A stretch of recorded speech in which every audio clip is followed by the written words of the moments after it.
What's going on, Fit Fam? Today we're going to be talking about the 4 major types of muscle contractions that we perform when we work out.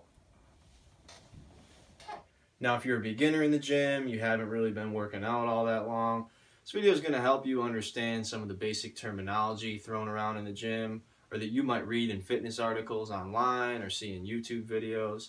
But if you're studying for a personal trainer certification, this video is going to be very important to your studying.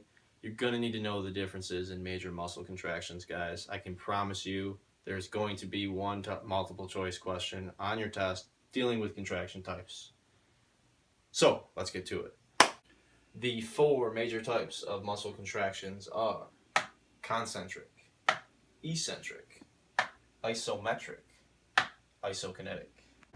Okay, first on our list, concentric contraction. By definition, this is when the length of the muscle shortens. So let's get a visual example here.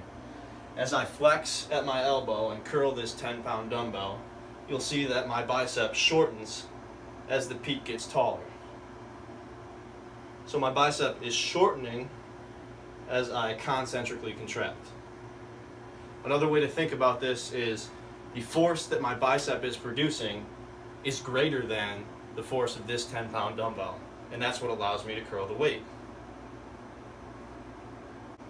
Okay, opposite of that, we have eccentric contraction. By definition, this is when the muscle lengthens. You can't really have a concentric contraction without an eccentric contraction. Eccentric always follows concentric, the two are paired. So another visual, concentrically contracting my bicep, I'm going to extend at my elbow, and the length of my bicep is going to increase. Eccentric contraction. Concentric, eccentric. Shortening of the muscle, lengthening of the muscle. And again, another way to think about that is as I extend my elbow after the concentric contraction, the force that this 10-pound dumbbell has as I lower it to the ground is greater than the force that my bicep is producing, which allows me to lower the weight. So just remember, concentric, eccentric, all about length of the muscle. Okay, third on our list, isometric contraction. Now I know when you're studying these words, they can be a little bit confusing, maybe even intimidating, but let's just break the word down. Isometric, the prefix iso means equal or same. Metric, always think unit of length, so put them together, same length. And by definition, an isometric contraction occurs when there is no change in the muscle length. So the most common example of this is going to be the good old plank. Great for the core, good for the stabilizer muscles. Many muscles in my upper body are isometrically contracting along with my core. Nothing's moving, and you would typically hold this for time. Sometimes I like to put plates on my back, see how long I can go. But yeah, you can have an isometric contraction really with anything, as long as there is no change in the length of the muscle that you're working. So back to our curls here, let's just stop it at this point, say, that's an isometric contraction of my bicep. Dumbbell front raise, same thing. Hold it, isometrically contracting my delts.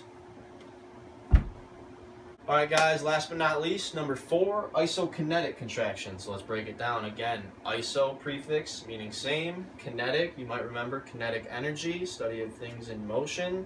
Put it together. Book definition, the muscle length changes at some constant speed, and that's the main take home here, guys, constant speed. If you're studying for your personal trainer certification, I doubt that you're going to see a question on these guys. It's pretty rare, but I did see a few practice exam questions. It's going to be really straightforward if you do have one on your test, guys. It'll be something along the lines of, Billy curled 25-pound weights at some constant rate of 10 meters per second. What type of contraction did Billy use? And then main take home is just going to be constant speed, constant rate, isokinetic. If you wanted to measure the speed of your contraction, you're going to need an advanced piece of lab equipment called an isokinetic dynamometer, but that's completely beyond the scope of this video. Just remember, constant speed, isokinetic. Know your contraction types, guys. Very important. I'll see you guys next time.